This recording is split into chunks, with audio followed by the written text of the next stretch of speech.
Hello from Clayoquot Sound Biosphere Region in the territories of Heshkwit, Ahousaht, Tloquet, Uxlooxat, and Toquat nations.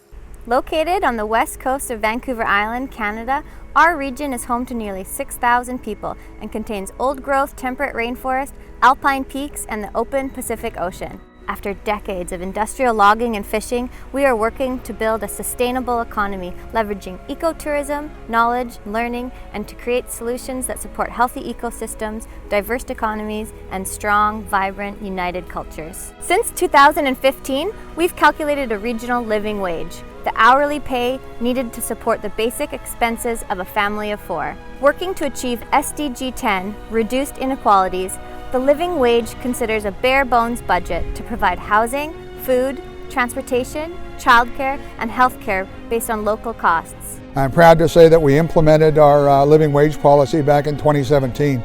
We needed to do that in order to have our people not working 2 or 3 jobs to survive.